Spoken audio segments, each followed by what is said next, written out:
The 2020 WWE Year in Review. Wow, what a year for pro wrestling and really just the world in general. I don't think anyone could have forecast 2020 to go like this. I seriously don't. Okay, back in January, February, when we were aware of what was going on surrounding this virus and everything that was happening, I don't think we could have forecast the shutdown and everything that happened in March and then on for the rest of the year. So pro wrestling and the world as a whole completely changed this year. Before I get into my 2020 WWE Year in Review, I just want to say, chances are, because of the title of this video, the nature of this video, you could be seeing this maybe the day it's uploaded, maybe 3 months after it was uploaded, maybe 8 months after it was uploaded. Hell, you may be watching this 3 years down the line. Regardless of when you're watching it, I just want to say, hopefully you're having an amazing day. Leave a like on the video because that is quintessential to the success of YouTube and me as a creator and everyone as creators. And also hit the sub button so you're checking out all the videos on the channel if you're not already. So now that stuff's covered, I think it's fair to say 2020, being a wrestling fan in 2020, like wrestling specifically, and that's going to be the tone for the video, being a wrestling fan in 2020 definitely had its challenges. But one thing I want to make very clear is that when I compare 2020 as far as what WWE produced, just strictly speaking, what WWE did in 2020, I think it is near enough unanimous that WWE in 2020 was better than 2018 and 2019. Because WWE in 2020, due to this pandemic, had to be creative. And that's the word I use more so as the theme for this video. Because yes, WWE, they're nowhere near as creative as they probably could be, or as many fans would like them to be. And that's why a lot of fans have stopped watching wrestling years ago, and totally fair enough, I completely get why. But I feel like WWE, due to the pandemic, due to the CV, so to speak, were forced, they had their hands forced, and they went outside the box. They got to utilize their high-tier production value, high-tier, directional stuff from Jeremy Borash. They got to utilize all of that, all of the resources available to them to create these cinematic matches. And that's really where I want to start, because the cinematic matches in 2020, I think it's fair to say, you, me, as wrestling fans, the cinematic matches will be some of the main memories you have from 2020. The cinematic matches, most namely, the Boneyard match. I think the Boneyard match was the best cinematic match they did in 2020. The Boneyard match is now fitting and is now synonymous with the final ever match for The Undertaker, which I just want to say right now, as of December, what's the date here? December 26th, 2020. I just want to say, dear WWE, please keep Undertaker retired. Just let the Boneyard match stay in history as The Undertaker's final farewell, because it was just so perfect. But anyway, just enough about that. Undertaker had his fitting final farewell in the Boneyard match. That match, the Boneyard match, was phenomenal. As far as other cinematic matches, the Firefly Funhouse match, personally, I loved it. That match was much more pulverizing. You either loved the Firefly Funhouse match or you hated it.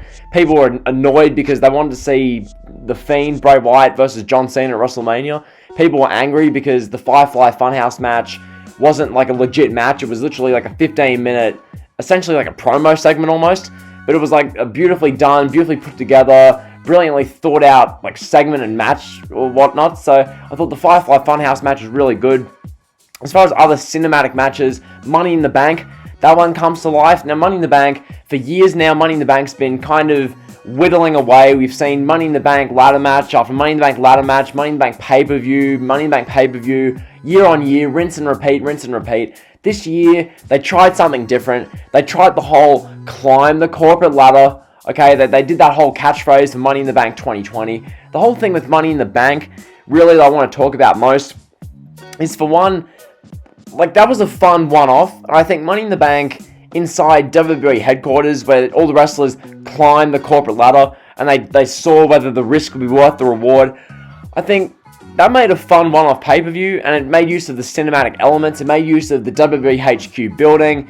The winners of Money in the Bank, not the best, especially Otis. I'll talk more about that later, but I think in general, that as a cinematic match was really good, especially the bit where Rey Mysterio went into the bathroom, and then Bruce Pritchard, aka Brother Love, emerged from the bathroom and was like, I love you. So I thought that was good. The stuff in Vince's office was good. So yeah, Money in the Bank ladder match, that was a fun cinematic match. The swamp fight it was a bit of fun. Alexa Bliss showing up as Sister Abigail at the end and all that kind of stuff. That was good. That really foreboded what we'd see in the remainder of 2020, especially on Raw, with The Fiend, Bray Wyatt, and Alexa Bliss. So, in that regard, it was good. The swamp fight in general, not the best cinematic match, but it was good. There was a cinematic match featuring the Viking Raiders and the Street Profits, or was it the Street Profits and the Ninjas? I don't bloody remember. Basically, that was by far the weakest cinematic match they did. And really, those are like the main cinematic type matches they did. You can count the Firefly Inferno match, I guess, but it wasn't really cinematic very much. So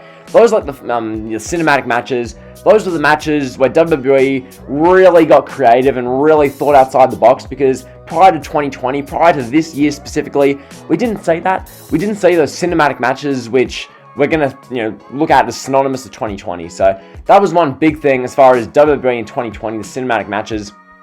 As far as just in general, the pandemic and what happened as a result of that in pro wrestling, I want to talk about wrestling without crowds, because this was a big thing.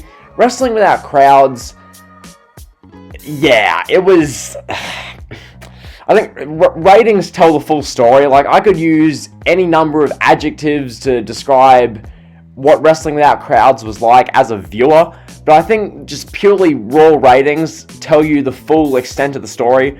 Because ever since WWE and just everything lost crowds back in mid-March of this year, ever since then, from then through the end of May, when they were in the WWE Performance Center running Raw, Smackdown, WrestleMania in the PC without anyone in attendance, in that time period, Raw ratings went from about 2.1 million viewers, about there, 2.1 million. Raw ratings went from there to like 1.6, 1.7-ish in the space of like 6 to 8 weeks. Okay, Raw ratings took an absolute battering as a result of, no crowds, because at the end of the day, wrestling without crowds, pro wrestling in and of itself needs the live audience. The live audience makes pro wrestling great, and as much as the live audience can piss you off, it personally pisses me off with the what chants, fans, smart fans, cheering guys who are supposed to be heels, and then booing guys who are supposed to be faces because their work rate's not good enough. As much as that stuff with crowds annoys you, when crowds aren't there, you really do miss it. It's one of these things where you don't know what you have until it's gone, so to speak. And really, I look back at wrestling without crowds in 2020. Hopefully in 2021, maybe when you're watching this way down the line, wrestling has crowds, and there's full crowds for pro wrestling, and wrestling's back to having 5, 10, 15, 20, hell, even 40 to 80,000 people watching live wrestling events at the show. Hopefully that's the case then. But as far as March through December of 2020, when there were no real live genuine fans, there was the Thunderdome, there was no fans in attendance at all, there were the WWE PC trainees, or as they were treated by Kevin Dunn, slave labor workers. There was that. So there were some fans, but they weren't real fans, and wrestling without fans doesn't work, okay? I think that's pretty safe to say. We've seen it this year, especially during those shows in March, April, and May in the Performance Center with no fans.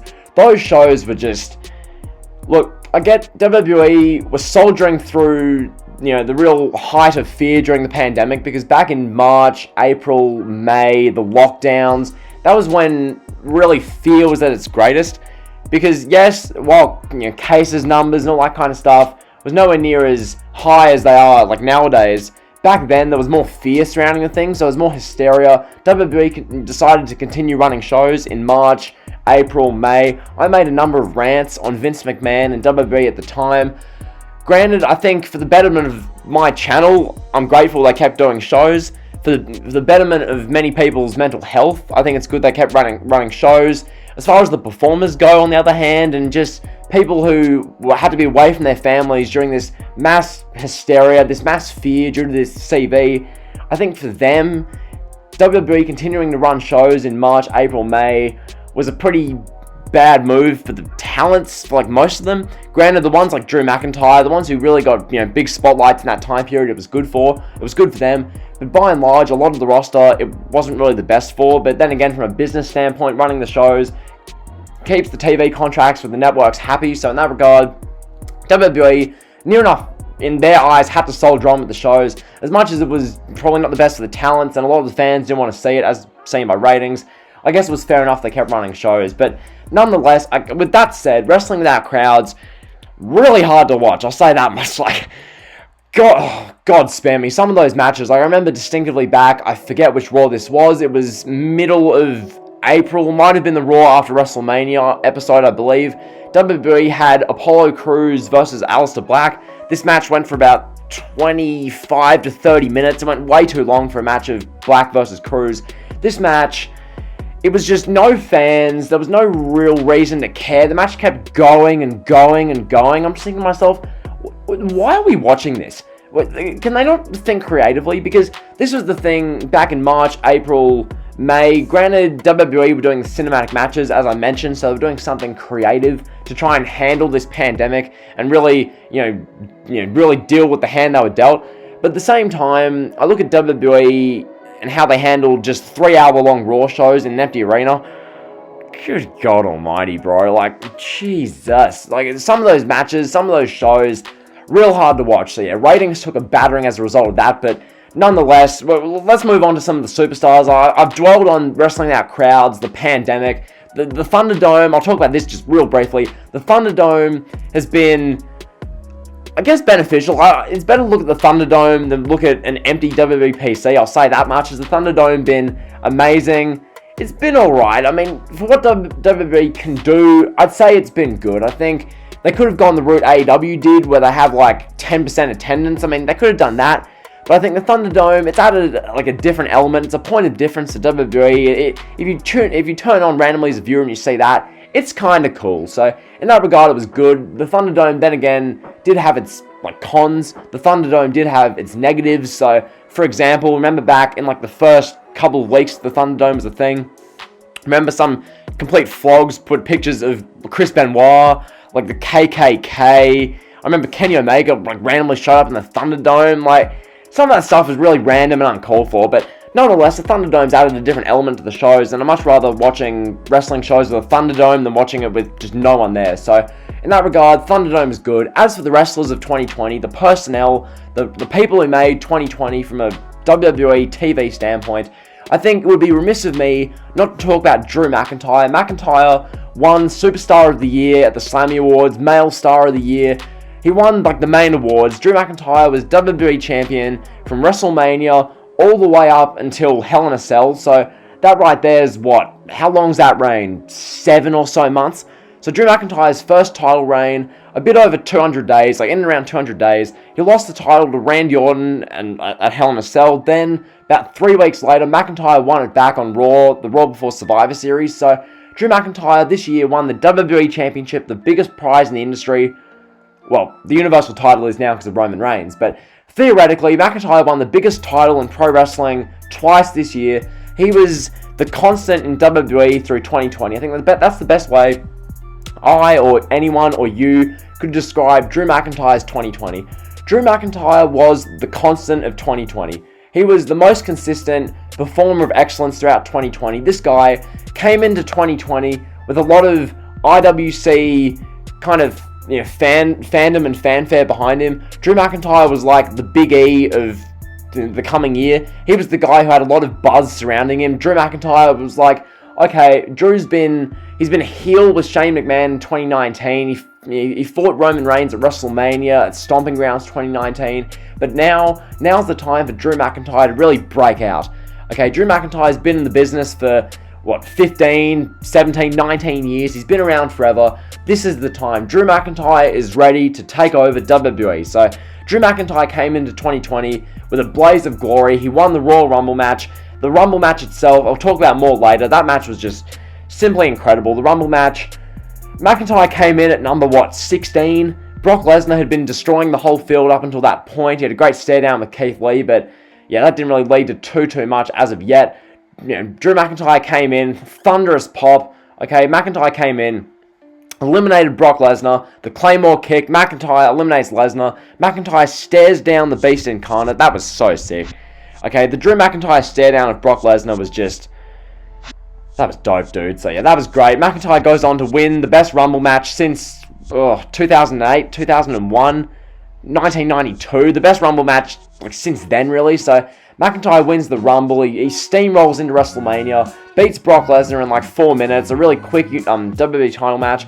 McIntyre beats him. He proceeds to have an interesting 2020, okay? McIntyre's 2020, his title run as far as who he fought, not the greatest opponents. Like, you look at who he fought, and outside of Dolph Ziggler, he fought really good competition in 2020. Like, McIntyre's first match and first feud was against Seth Rollins, who had an interesting 2020 in his own right. So, McIntyre versus Rollins at Money in the Bank, thought, pretty good match just in general. McIntyre, Rollins, the guys had good chemistry, good match. McIntyre then moved on to a feud with Bobby Lashley, which the Lashley feud at the time, it was solid. It wasn't bad. It wasn't incredible, but it was solid. The match itself at Backlash, I thought was really good. So yeah, Lashley and McIntyre, really good stuff there. That was back when Lashley and MVP were working together. The Hurt Business hadn't fully come together yet, but that was the foundation point for the Hurt Business. McIntyre and Lashley worked together really well. Then McIntyre moved into a feud with Dolph Ziggler.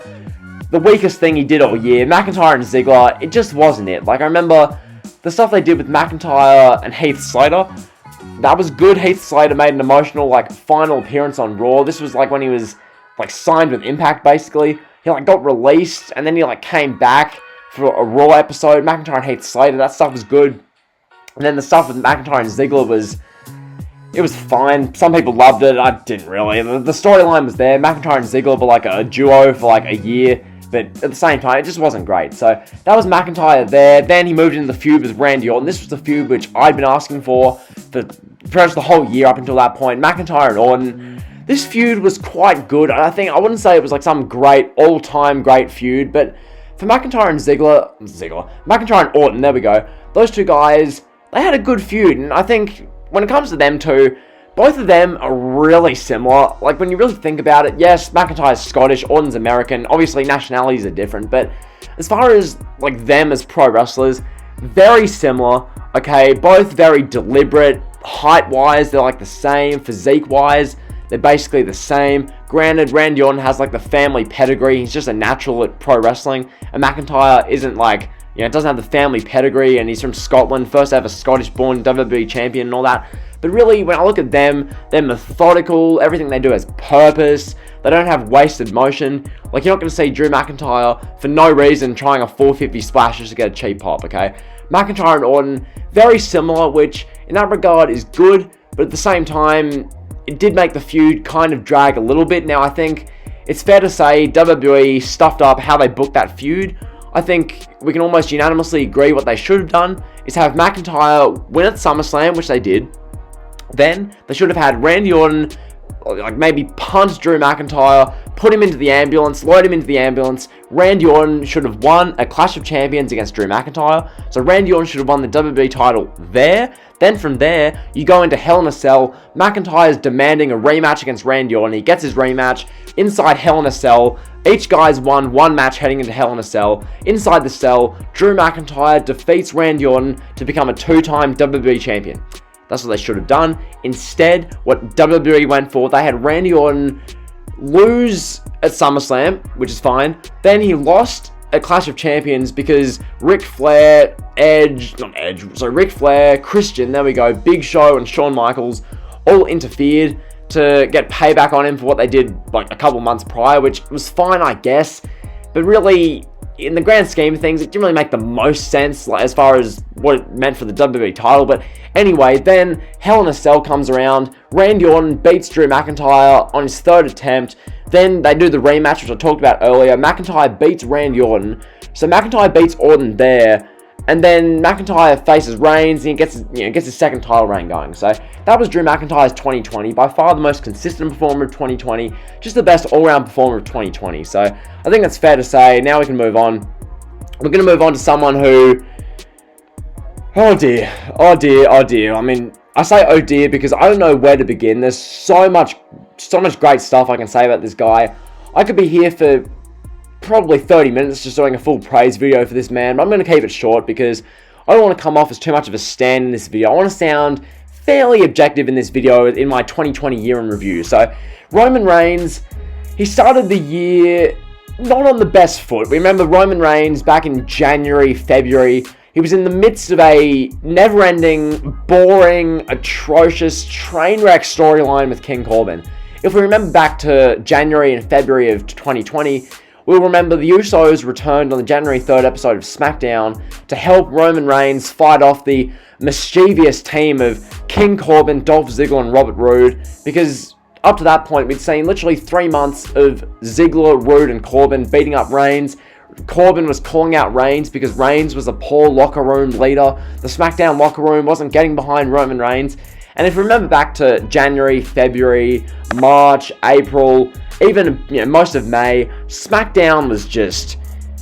If you enjoyed SmackDown that time period, hats off to you. But those of you who were with my channel in that part of the year especially, just, you know how outspoken I was about SmackDown. SmackDown was atrocious in that time period. Just that Roman Reigns Corbin storyline, the dog food, just, so bad. So, yeah, Roman Reigns started the year with that, the dog food. I'm sure the picture will be on screen sometime around now of when Baron Corbin, Ziggler, and Roode gave Reigns a dog food shower, and Michael Cole was, shouting that the big dog was covered in dog food, and it was so bad. You just know Vince was loving that backstage. Then they did the stuff where eventually Roman Reigns and the Usos get revenge. They dump the dog food on King Corbin, and it's just like, seriously speaking, who finds this funny? So they did that. Reigns beat Corbin at the Rumble. They did a last man standing match at the Rumble to open the show. Reigns beat him at Super Showdown. Reigns beat Corbin inside a steel cage. So that feud was done and dusted. Reigns, we established time and time again that he was better than Baron Corbin. Then Reigns moved on to a feud for the Universal title. He was going to win the Universal title in the main event of WrestleMania. Instead, the pandemic hit. Roman Reigns opted to act as the locker room leader and do what was best for his family, because he had his, I believe it was his 5th child on the way, and as a result of being a parent, being a father, didn't want to risk the pandemic, especially considering the Roman Reigns was immunocompromised and whatnot due to the leukemia he suffered. So very smart decision from Reigns. It gave us as fans a break from him. It gave him a break from us as fans. So it was a win-win in all regards, and it was especially a win when you consider how Roman Reigns came back, because boy oh boy, this guy, his return was amazing. So SummerSlam 2020 rolls around, the second biggest WWE pay-per-view of the year. Well, the Rumble was, but nonetheless, the 2020 SummerSlam comes around. The tagline, you'll never see it coming. At the time, I was like, what are they going to do? Like, I didn't see it coming. So the catchphrase and the tagline was bang on point. Roman Reigns made his official return to WWE, shows up with the Shop and Win t-shirt, wreck everyone and leave.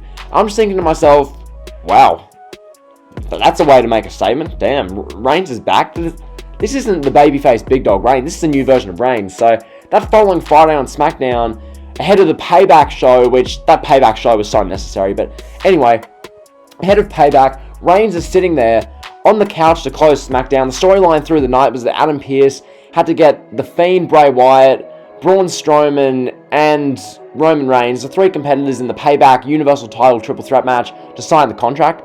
So Adam Pearce presents the contract to Reigns to close the show. Reigns turns to Paul Heyman, which is shocking in and of itself, because for many years, Roman Reigns, the babyface big dog, feuded with Paul Heyman and Brock Lesnar. So that was shocking. Reigns sided with Paul Heyman. That was shocking in and of itself, and really, that's made for some of the best television in wrestling in many years. The past 4 months of Roman Reigns as the Tribal Chief has been absolutely excellent television. From go to woe, it's been phenomenal. Like, I don't even... Where do you begin with this? Like, literally, at Payback, Reigns won the Universal title, as he should have. He literally showed up and won. He showed up late in the Fiend versus Braun Strowman match, got the win, and won the title. So, Reigns became champion. Jey Uso became number 1 contender to the Universal title. Then, we proceeded to get, like, a 3.5 month long... And it's still going now, but up to this point, 3.5 months of just incredible TV featuring Roman Reigns and Jey Uso. Okay, Roman Reigns, he's made the Universal title feel ultra important. He's made SmackDown feel must-see, even if it's only the Roman Reigns segment. Nonetheless, ratings have been right up for SmackDown. Ratings have been around 2.2, 2.3, I think upwards of like a 2.4, maybe it's a bit high, but like, yeah, 2.2, 2.3 consistently for SmackDown. Compare that to Raw. Raw's getting 1.6s at the moment, so Roman Reigns is bringing in ratings. He's a massive draw, same as Sasha Banks. So yeah, to see Roman Reigns doing such great work, some of this storytelling, some of the segments, Roman Reigns as the tribal chief, the head of the table, making Jey Uso fall in line, and just the matches those two have had, Roman Reigns versus Jey Uso, their match at Clash of Champions, it was a special match. That match at Clash of Champions was beautiful storytelling, yes, it was overly predictable, that's the gripe people have with that match, oh, it was too predictable, man. It's like, okay, match was predictable. Predictability doesn't always mean good. Unpredictability doesn't always mean bad, okay? It shouldn't be as simple as that. That match, regardless of predictability, was incredible. Storytelling, flawless. Same with the match at Hell in a Cell. Roman Reigns, Jey Uso, the I Quit match. One of the best matches of the year. That thing was damn good, bro. Like, that thing was... wow. What storytelling that was. Like, remember when... Jimmy Uso comes in, Roman Reigns is just battering Jey Uso, the chair shots, threatens to slam the steel steps on his head. Jimmy Uso gets into the Hell in a Cell. He says, what are you doing, man? What are you doing? He's like crying, Reigns is crying, he's sitting there, hunched over crying, just beautiful pro wrestling all around. So that was fantastic. Roman Reigns coming into Survivor Series even, the stuff Reigns did with Drew McIntyre, superstar versus superstar, the two biggest stars in pro wrestling nowadays, going at it, these two larger-than-life, legitimate beasts colliding, world champion versus world champion. Reigns beats Drew McIntyre at Survivor Series. Then, this stuff with Reigns and Kevin Owens really has been a phenomenal way to end the year, because Kevin Owens, as much as he's had a very mixed 2020, I think that's fair to say, Owens has been pretty much all over the place in 2020. The way he's ended the year has been simply outstanding. He's made this Reigns, Owens, this storyline, he's really enhanced the Bloodline feud. Okay, Kevin Owens has been the perfect babyface foil to the greatness of heel Reigns, so their stuff's been phenomenal. The TLC match between Reigns and Owens, brilliantly done. It made Owens look like a great babyface, it made Reigns look like a phenomenal heel. Jey Uso got involved a bunch. Awesome stuff. Then they had the steel cage match on the Christmas Day Smackdown. That match was great as well. The ending they had, where Kevin Owens was like handcuffed to the steel cage because of Jey Uso. Reigns just waltzes out the door. He's smirking at Owens. Owens is yelling at him, "You SOB, I hate you," and Reigns just smiling at it. Just flawless pro wrestling. So yeah, Roman Reigns has been simply brilliant in 2020. I think I covered Reigns in 2020 about as well as I could, as briefly as I could. So yeah, Reigns has been awesome.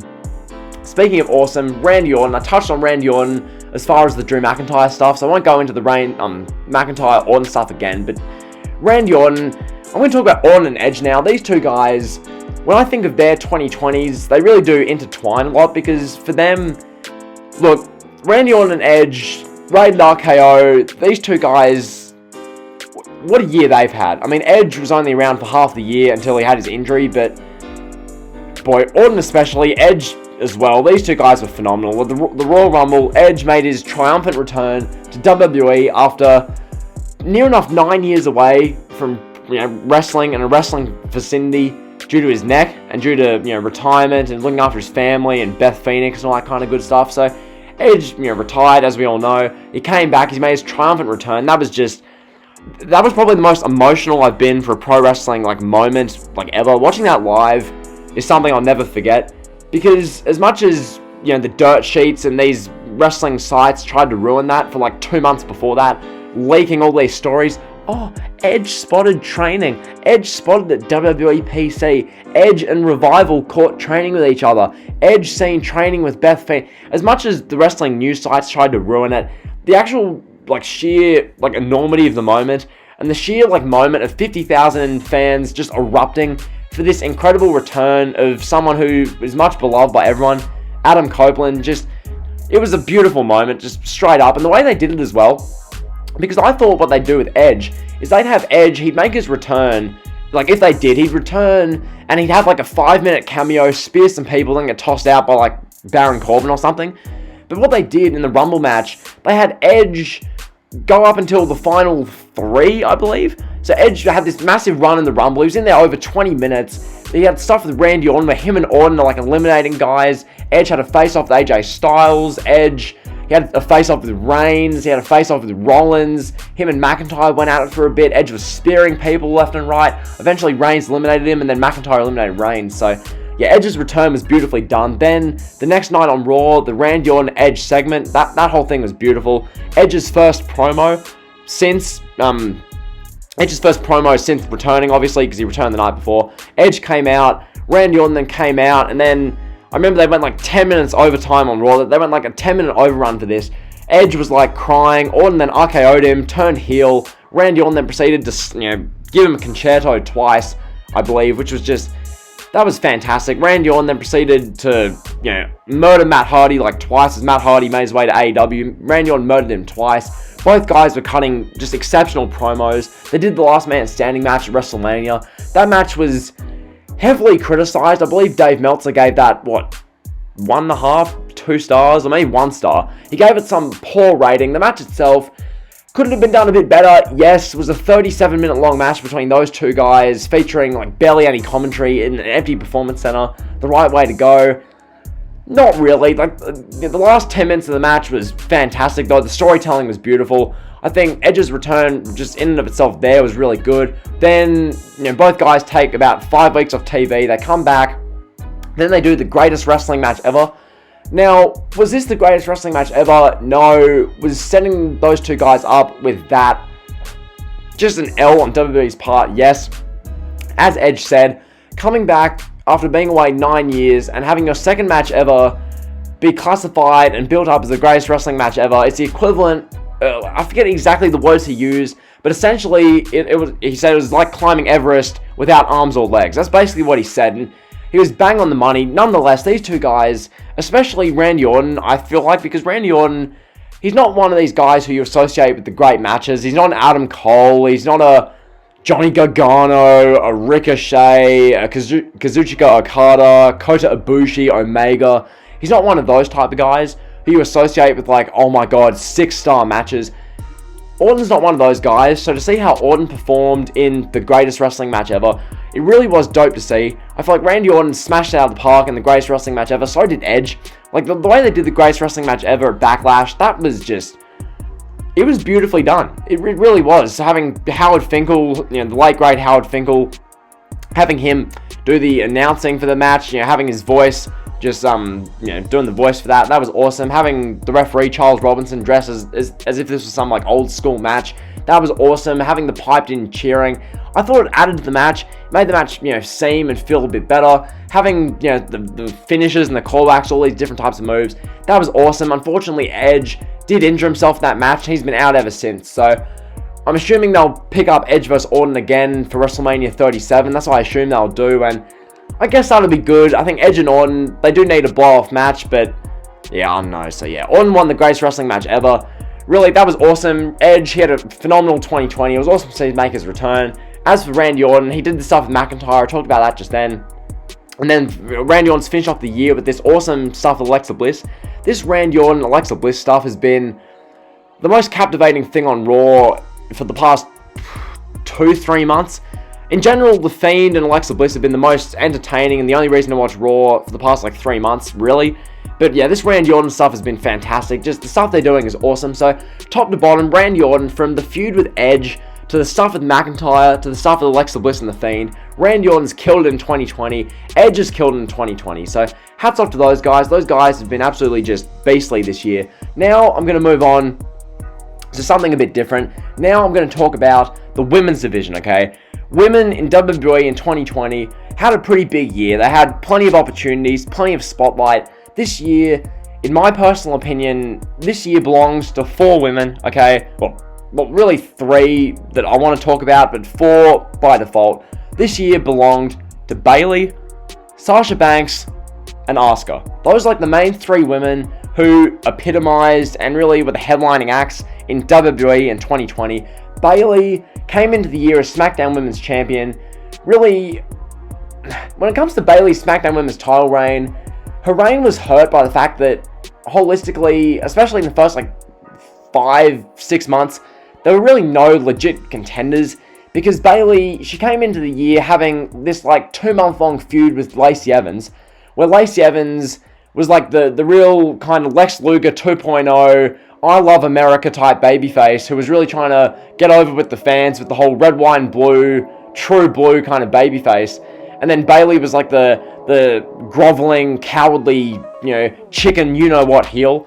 So we did that for 2 months. Bayley had a feud with Naomi. They had the Bayley-Naomi match in Super Showdown, which I believe was the second ever women's match, or was the third ever women's match to take place over there in Saudi Arabia, so that was historic. Then they did the WrestleMania match. It was Bayley, Sasha Banks, Naomi, I believe, Lacey Evans, and Tamina.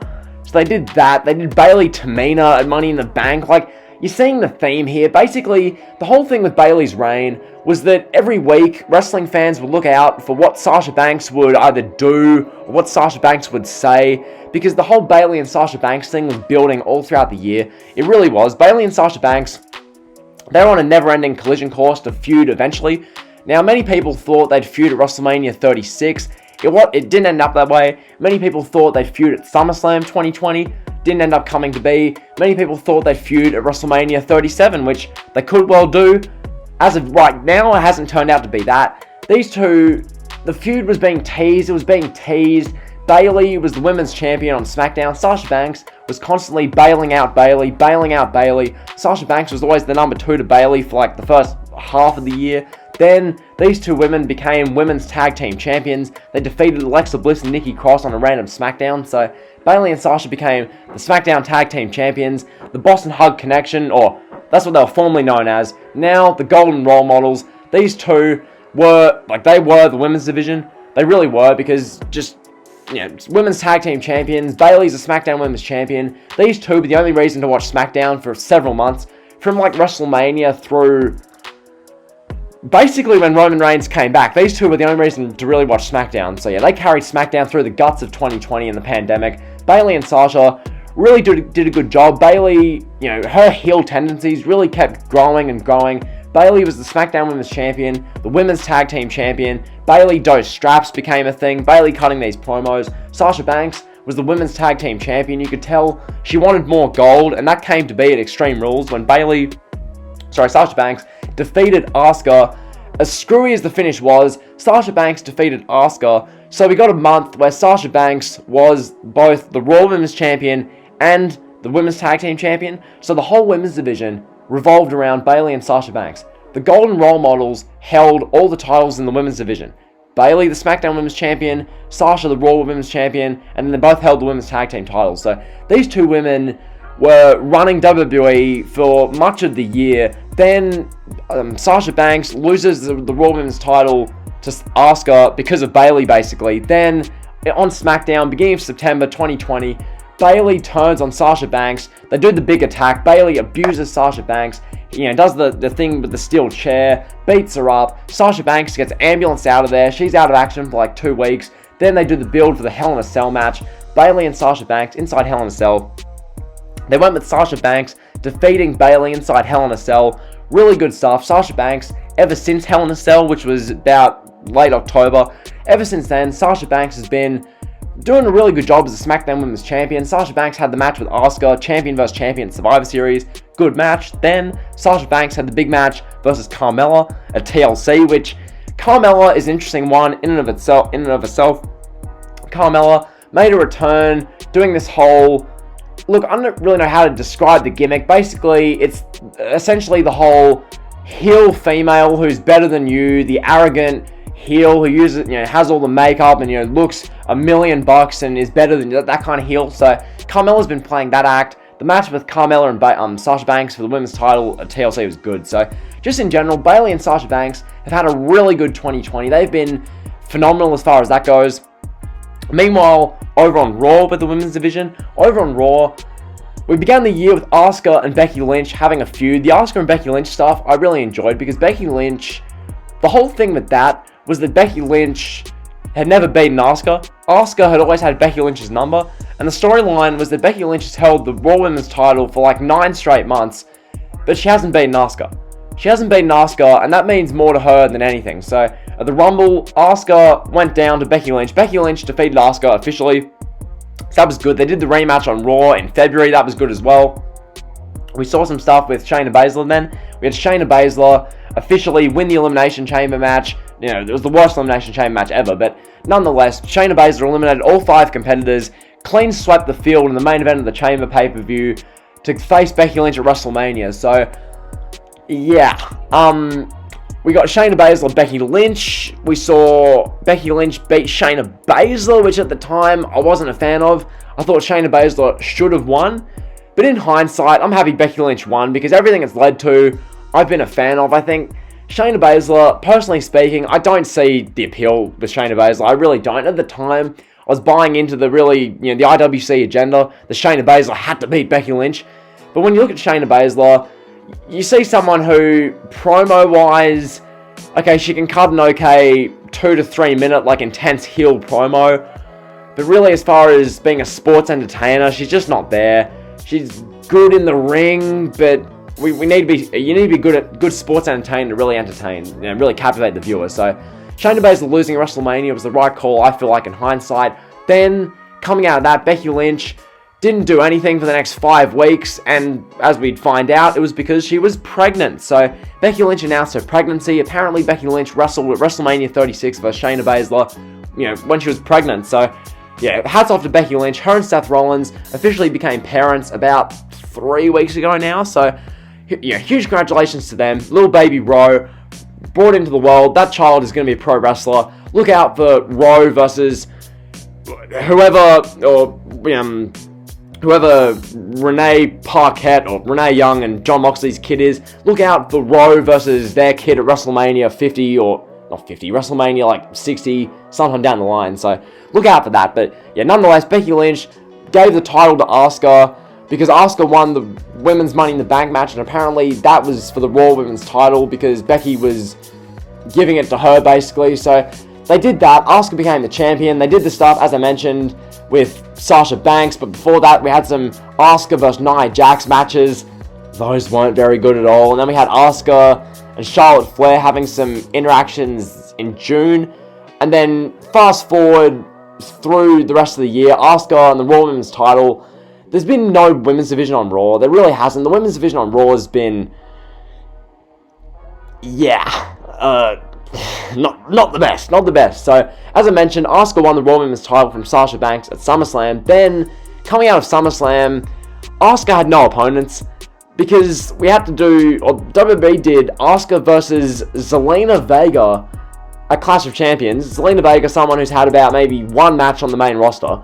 So, Asuka beat her in 5 minutes. Then, at Hell in a Cell, did Asuka even wrestle? Or did Asuka wrestle? I don't even... Basically, Asuka, the Raw Women's title, Lana got put through a table a bunch by Nia Jax.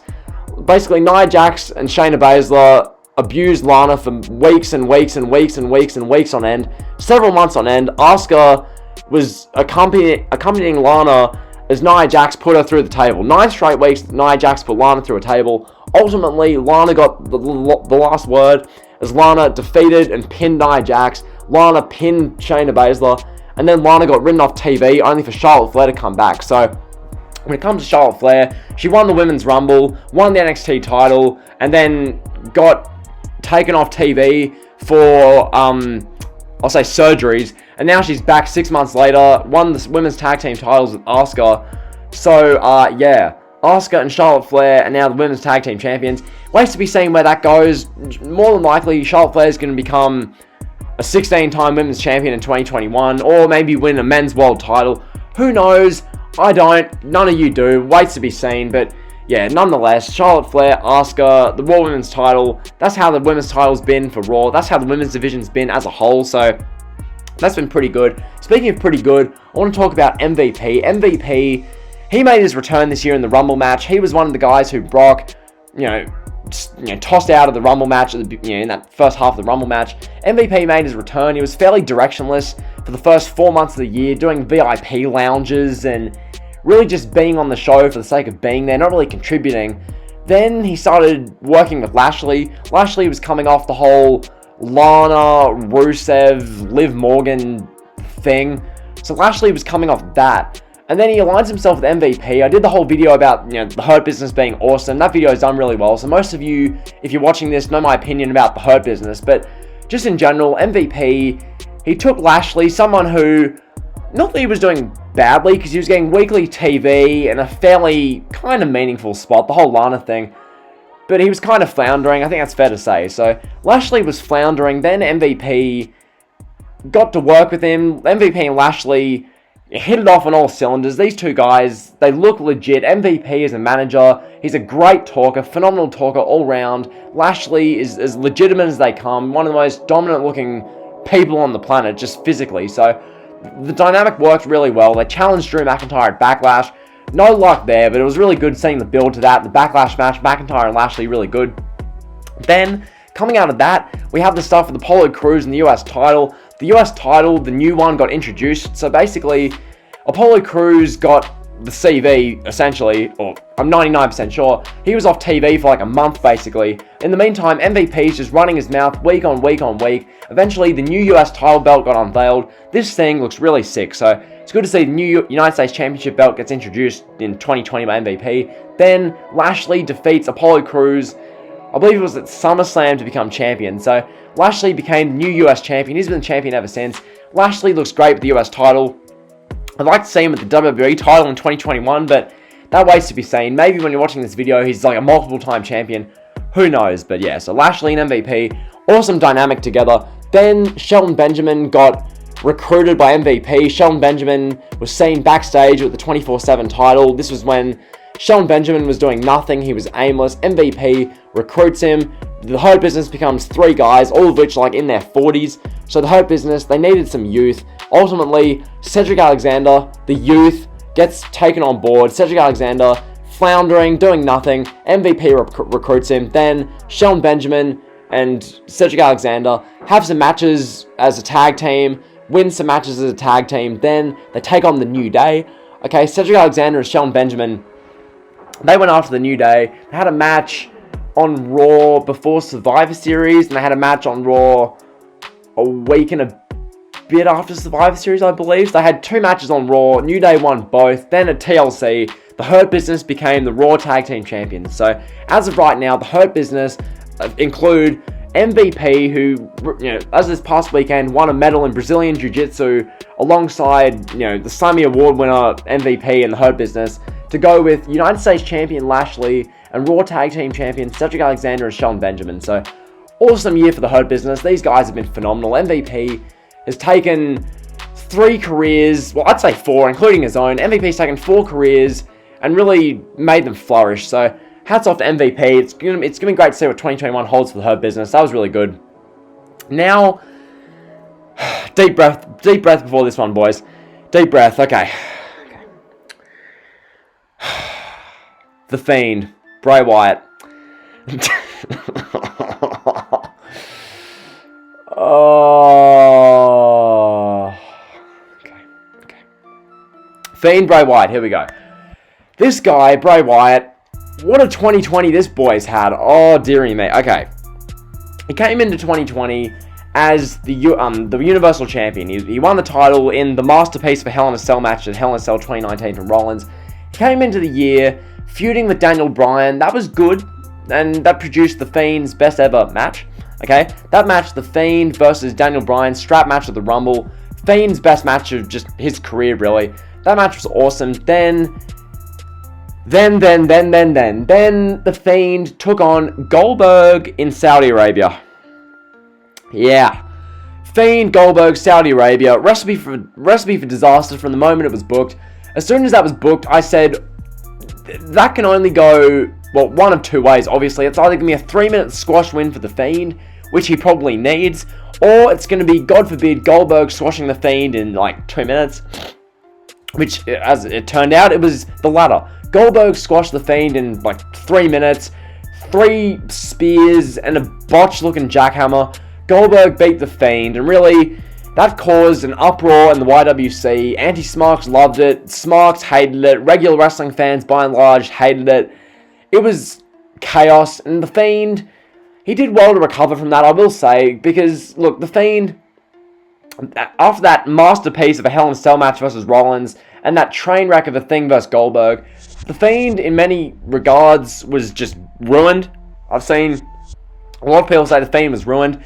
But I look at The Fiend and what he's done for the rest of 2020, the past 10 months, I think The Fiend's done a really good job. Bray Wyatt, he's done an excellent job. He really has, because Bray Wyatt, you look at his last 10 months, he had the stuff with Cena, the feud with John Cena heading into WrestleMania 36 with the Funhouse match I talked about earlier.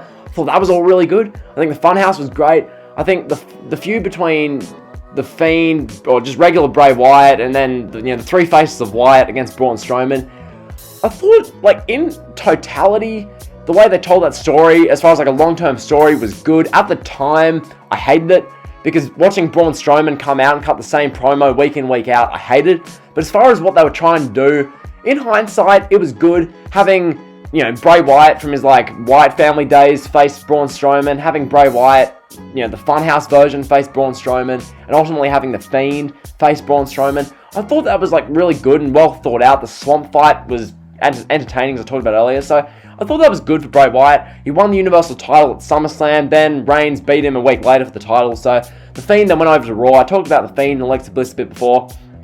Those two did some phenomenal work. Really, the sky's the limit for them. They've done some phenomenal work.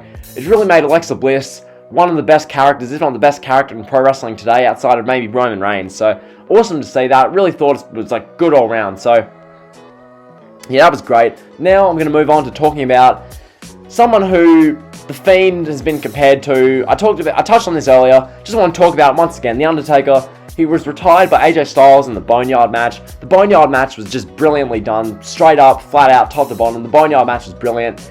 Really here, I want to talk about the farewell, because the farewell, this was so beautifully done. Survivor Series this year, this is the main thing to remember from Survivor Series. Outside of Reigns and McIntyre having like a true, top guy versus top guy match, outside of that, the Undertaker's farewell was just beautifully done. The way they did this, yes, having fans there would have been nice, but like how it came off is just phenomenal. Like the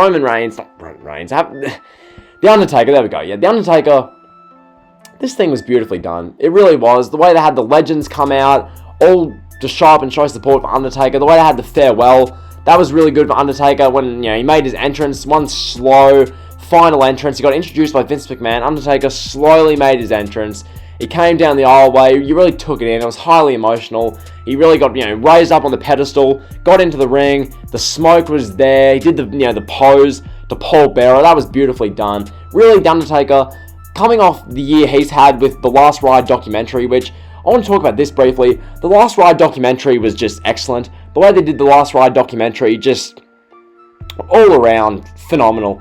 The Last Ride documentary, 5 episodes, brilliantly told the story of Undertaker from WrestleMania 33 and how rough he looked and how bad the condition he was in then, all the way through the WrestleMania 36 and the Boneyard match, which I just want to put in for a second. I love saying the Boneyard match. Oh, the Boneyard match, but nonetheless, from that to that, the Last Ride documentary beautifully chronicled. It was one of the best, if not the best thing the WWE Network's ever produced. So that was awesome. That was a great part of 2020. Really, that Last Ride documentary from like May through, was it April through May, or like April through June, when they were showing that, it was awesome. So yeah, Undertaker, it was a fitting last ride for The Undertaker, no pun intended. The documentary is really good. The final farewell, that visual of Undertaker, saluting Paul Bearer, that image will live forever in pro wrestling. So that was just beautiful. That was phenomenal. Now I'm going to take a moment to really talk about Raw and SmackDown in 2020, okay? Raw and SmackDown in 2020, I'm going to talk about them.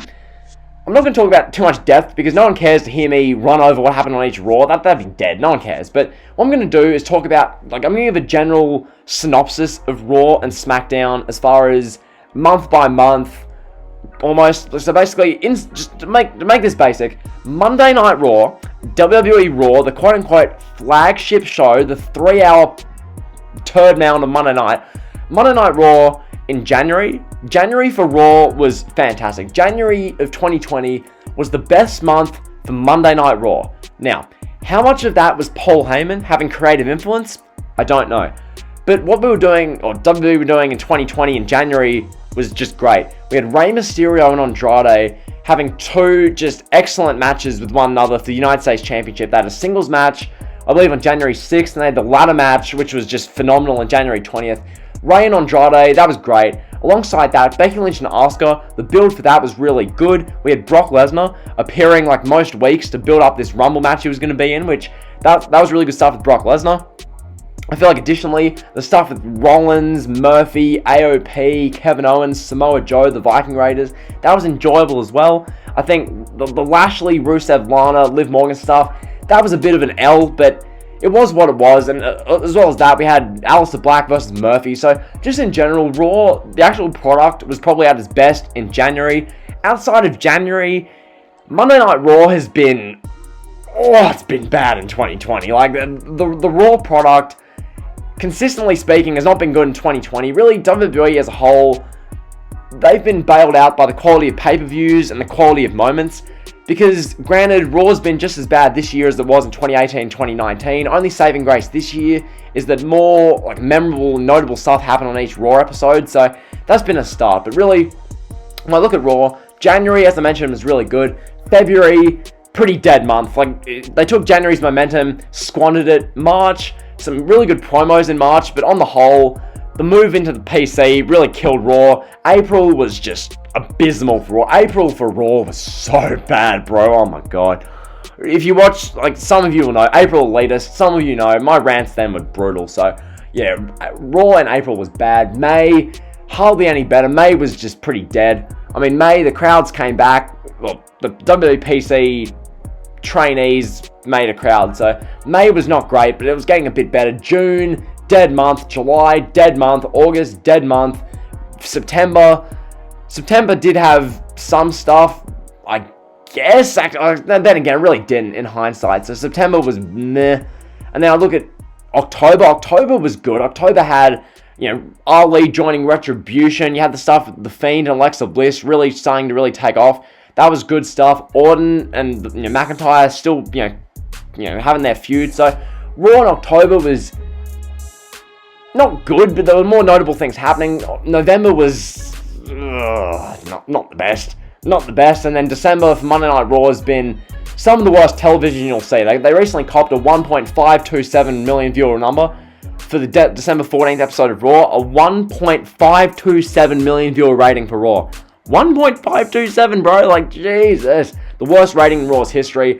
That's abysmal. So, yeah, that was that. Meanwhile, over on SmackDown has had a very interesting year. SmackDown, if I had to describe SmackDown's year, I'd say, how would I compare this? It's as though, I don't even know, dude. They stumbled out of the blocks big time. January through about the first half of May for SmackDown, just as a whole, was crap. Like, it just was crap. Like, I'm sorry. The Reigns and Corbin stuff I talked about earlier, 2 months of that with the dog food was just awful. Then in March, SmackDown was kind of uneventful, and then April and May, Bayley and Sasha were carrying the show. Braun Strowman was Universal Champion. Just Strowman's Universal title reign, dude. Oh my god, like, bruh. So yeah, SmackDown was dead. Then I remember they did the Jeff Hardy hit and run incident. So they did the hit and run thing with Jeff Hardy. SmackDown was like really good for a couple weeks. Then in like late June and July, SmackDown got really bad. Like, SmackDown in July was really, really bad. Then in August, Roman Reigns came back. Everything was sorted again, okay? Everything was sorted. Roman Reigns came back, totally saved SmackDown. Even if SmackDown wasn't the best show, even if it wasn't, like, outside of Reigns' segment, very good at all, Reigns made it must-see. So, SmackDown has had some great shows, especially the Christmas Day show. The Christmas Day SmackDown has been simply excellent. Like, I'll say that much. The Christmas Day SmackDown has been great. So, yeah, overall, SmackDown, horrid first 2/3 of the year, awesome last third of the year. That's been SmackDown. And also, I want to mention one thing. Behind the scenes, one of the things to really note this year is Paul Heyman was the executive, like, producer, director of Raw from really when he took over in, like, I guess September. I don't know exactly behind the scenes when he had his most influence, but, he took over in 2019. Paul Heyman was then fired as the executive director. He was fired in June. And this was because Raw's ratings were tanking. As a result, no fans. Raw's ratings were tanking, and as a knee-jerk panic reaction move before a stockholder call, Vince McMahon fires Paul Heyman. Okay, Vince McMahon fires Paul Heyman and brings in Bruce Pritchard to run both Raw and SmackDown. Now, my old buddy Bruce, as I used to really, as I used to do, I used to copy JD in that regard by saying Bruce. When it comes to Bruce, his job on SmackDown the first 6 months was just abysmal. How he's done since then, I mean, Raw's been just, it's been like one segment shows with Alexa Bliss and The Fiend, like, realistically speaking. SmackDown's been the Roman Reigns show, which I think Paul Heyman's been heavily involved in the Reigns storyline over there, so Bruce Pritchard's been doing that behind the scenes. Speaking of behind the scenes, one thing I want to talk about as well, this year, Vince McMahon, I forget when exactly this was, I think this was in April or May, Vince decided to fire his two co-presidents, his long-standing co-presidents, George Barrios and Michelle Wilson. Or, as Vince would say, oh, Barrios, pal. Oh, damn it, pal. Barrios, pal. And Wilson. So, Vince fired them. Just want to throw that in there because I might as well. So, that's Raw, that's SmackDown, that's the shows in general. Now, I'm going to run over a bit more briefly some of the less, major, none of this stuff I'm about to talk about is, main event stuff, but all the stuff that's worth talking about. I'm going to try and fly through all this stuff because none of it's really, that godly, and then I'll really, wrap up pay-per-views, then I'll get out of here. So, yeah, as far as stuff that was notable, Otis and Mandy Rose. I think this really does deserve a mention. Otis and Mandy, I was going back and watching my SmackDown reviews from that kind of time period, January, February, March, April. Otis and Mandy really was the best thing on SmackDown. The things they were doing, it was simple. I believe the woman who was writing that storyline, she got fired, I believe, in April, but the storyline she wrote was really damn good for Otis and Mandy. It was a good Beauty and the Beast love story. It made for some compelling TV. I was entertained by it. I enjoyed it, as did the majority of the fans. It got really good feedback. It really, got really good just reception in general. So Otis and Mandy was great. The payoff, though, the WrestleMania moment where Otis kissed Mandy, that was a great moment. That was a great feel-good WWE moment, if you get that. So I thought that was really good. Then going forward with that, Otis won Money in the Bank, which that was such an L. I'll talk about Otis winning Money in the Bank briefly and Money in the Bank as a whole. Money in the Bank, when Otis won it, it's Otis. I get you're trying to push him, but look at who was in that match. In the Money in the Bank match was AJ Styles and Aleister Black.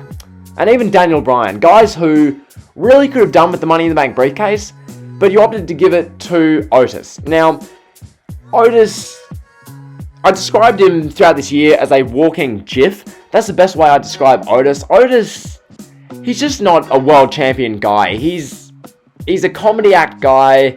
He has his place on a wrestling show, but not as a main eventer. So Otis became Mr. Money in the Bank. It was clear Vince had no plan, no direction for it. Eventually, The Miz beat Otis at the Hell in a Cell.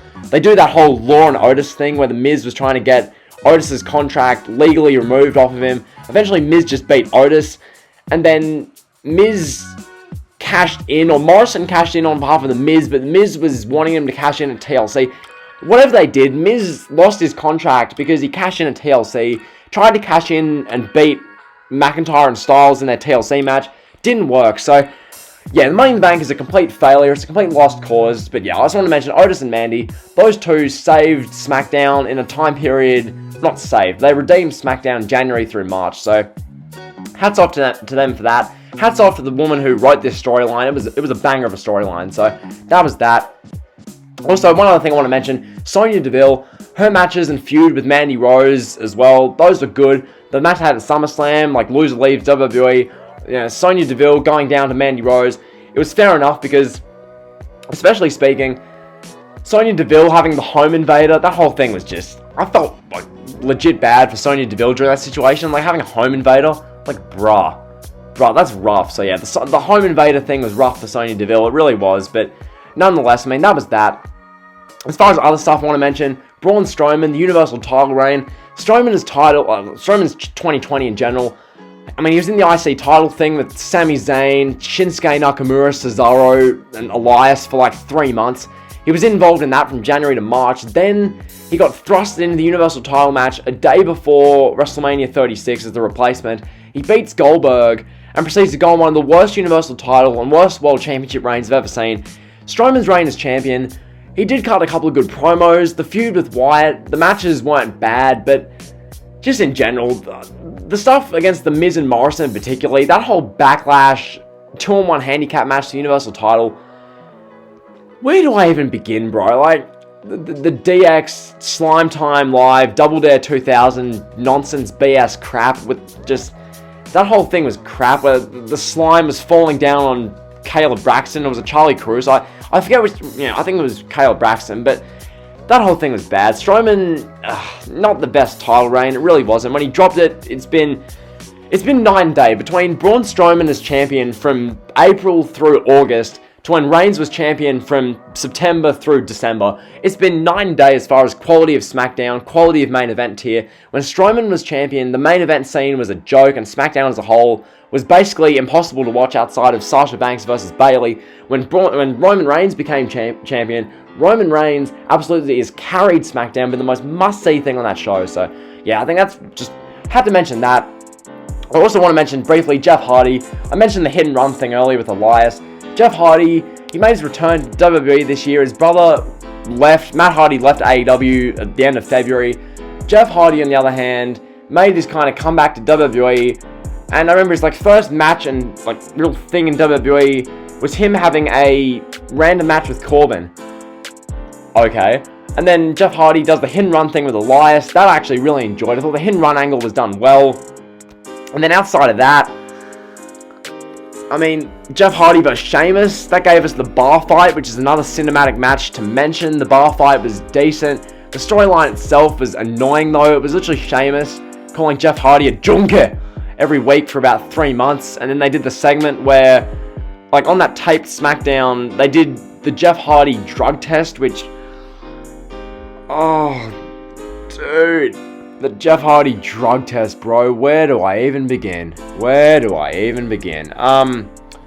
Yeah, Jeff Hardy threw piss on Sheamus. Moving on. So they did that. Then Jeff Hardy's now teaming with Matt Riddle, who made his debut on the main roster in 2020. Riddle and Hardy are the Hardy Bros. So that's something, I guess. So that's Jeff Hardy. Meanwhile, Retribution's been a complete failure. They debuted, I believe it was the August... oh, get this date. August 7th episode of SmackDown? I want to say they debuted in the August 7th SmackDown. And ever since then, dude, they've been a joke. They debuted, and their debut was a bunch of 5'8" and 5'1" men and women respectively, with chainsaws, and it was an absolute joke. The only fun part of Retribution in the past 4 and a bit months has been them on Twitter. And when, I remember it was the second week, Retribution chased Michael Cole and Corey Graves up the aisleway, and I think Corey Graves tripped or something. Retribution's been a dead act. Ali's the leader as of October. He's okay, but Retribution, they clearly don't care. I don't care about Retribution. I don't think anyone does. So yeah, Retribution, they debuted in August and it's been pretty much a bust ever since. So that was that. Now I want to talk about a couple final things before I get out of here. Really, as far as this year goes, I'll touch on wasted talents of sorts. I made the video about Aleister Black.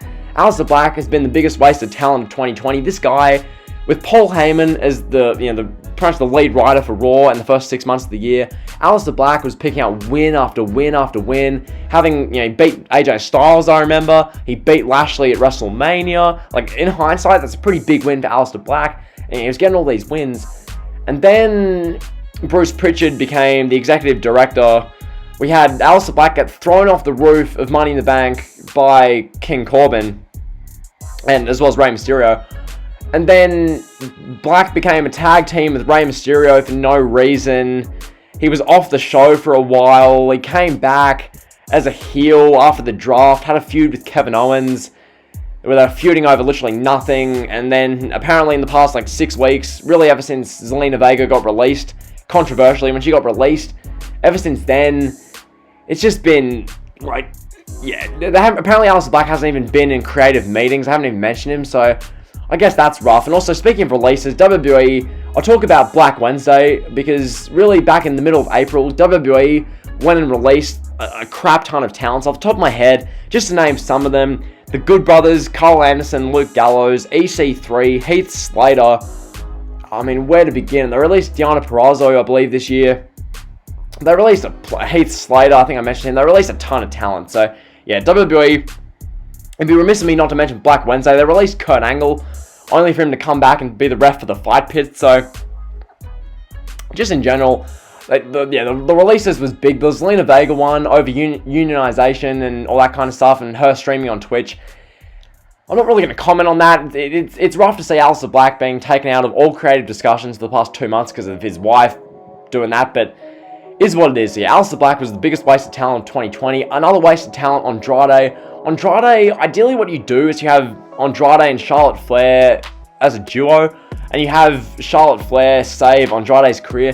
What I would have liked to have seen them do is have Charlotte Flair return to WWE in some kind of heel capacity similar to Roman Reigns, and have her with Andrade, and those two are like a powerhouse couple. Andrade maybe wins the US title or wins the IC title or something, and they really go with that. But instead, Andrade's been off TV for...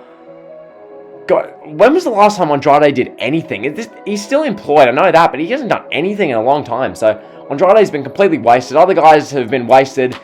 I mean, these guys pop up every year. Cesaro and Nakamura, these two guys, they've won Smackdown tag titles in the middle of the year. But other than that, they've really done nothing. They were champions for like 4 months, had matches with the Lucha House Party every week. And that was literally it. They dropped the titles to the New Day. Who really cares? So, that was that. Also, I mean, I could mention Keith Lee as being a wasted talent. But then again, he did beat Randy Orton in his like first week in the company. So, I'm not going to say that. Also, one other thing I want to mention. I've saved this till last because I know I'm probably going to get, not hated about it, but I want to give this some like detail. Okay. Seth Rollins and his disciple Murphy versus the Mysterios. Yeah. This thing went on for ever and ever and ever and ever and ever and ever and ever and ever and ever and ever and ever and ever and ever. Okay, this feud began, it began like right after Money in the Bank. So it began at the end of May, like mid to late May. Seth Rollins began feuding with Rey Mysterio. Seth Rollins was saying that Rey Mysterio is not for the greater good. Rey Mysterio is a false idol. He's a false prophet. Seth Rollins began feuding with Rey Mysterio. Okay, sounds good. And then the feud kept going and going. It just wouldn't end. Okay, Seth Rollins and his disciple Murphy were feuding with Rey Mysterio. Rey Mysterio, for a while, his only ally was Humberto Carrillo. And then Dominic started getting on screen. Dominic really started making his presence known. Then you do the eye for an eye match at TLC, Extreme Rules, at the Horror Show, where Seth Rollins removes Rey Mysterio's eye. Okay. Seth Rollins removes the eye of Rey Mysterio. Rightio. So they do that. And then from there, Rey Mysterio wore an eye patch for the next 4 months, and then he randomly took it off on SmackDown like a month ago. So Rey had one eye because Seth Rollins removed his eye. Rollins then vomited, and then from there we proceeded to get... It's just so random, bro. It's just Rollins and Murphy versus Aleister Black and Humberto Carrillo most weeks. We had Aleister Black and Rey Mysterio teaming for a bit. We had Kevin Owens calling out Rollins because Owens and Rollins feuded going into WrestleMania and all that kind of stuff. So Owens was doing the KO show segments for a while, having no direction. Owens was kind of involved in this. We had Carrillo, we had Aleister Black, we had Rey Mysterio, Murphy, Rollins, Humberto. Like, this thing was just the raw mid-card blender. Eventually they do SummerSlam. Dominic Mysterio makes his debut, his first ever match, which apparently this was his legit first ever match. His first ever match was a legit like 4.25 star match versus Seth Rollins. Seth Rollins in that match proved why he's such a phenomenal wrestler. Really carried Dominic Mysterio to a phenomenal match. So, yeah, that was really good. And then the thing just dragged and dragged. It should have ended right there. It should have ended with the match at SummerSlam, but instead it went on and on. And it went on for another 2.5, 3 months. Literally it went on for another 3 months. So, eventually we get Aaliyah Mysterio involved. Aaliyah Mysterio ends up being the lover of Murphy. Murphy's 31, she's 19. They do a love angle. Dominic Mysterio is all disgusted. Ray's like, what's going on? Rollins is like, lol. And then, it is what it is, really. Then they do the blow-off matches. Rollins sacrifices himself and gets bro kicked by Sheamus at Survivor Series. And then, yeah, that's basically it. Rollins loses to Murphy, and then Rollins is returning on SmackDown next week. So, yeah, that's Rollins versus the Mysterios for 6 months, recapped in about 3 minutes. Hopefully you enjoyed that. And yeah, I'm going to finish off this video. I really just want to say, pay-per-views wise, I've covered this in my every WWE pay-per-view of 2020 ranked, but I want to briefly go over this. Pay-per-views wise, TLC, the Royal Rumble, and Hell in a Cell were standout pay-per-views. Honorable mentions, SummerSlam and that's about it, really, because, yeah, I personally enjoyed Clash of Champions. Not everyone did. Worst pay-per-views of the year. The Horror Show at Extreme Rules, easily. Other worst pay-per-views of the year. Super Showdown, and Payback. So, yeah, those are the worst pay-per-views of the year. In closing, that's been the WWE, or 2020 WWE Year in Review. It's double the length of my one from last year. Really, I wanted to cover most everything. I know I've missed some stuff in this video. This has been done in one take. I've sat here for an hour and 15 minutes and just talked about WWE, so yeah, one take. It's been a heap of fun. Hopefully 2021 brings lots of big moments, matches, storylines. Hopefully 2021 tops 2020, but in reality, I really doubt it. So yeah, that's been the video. Hopefully you guys have enjoyed. If you have, be sure to like, comment, subscribe, on the drill. See ya.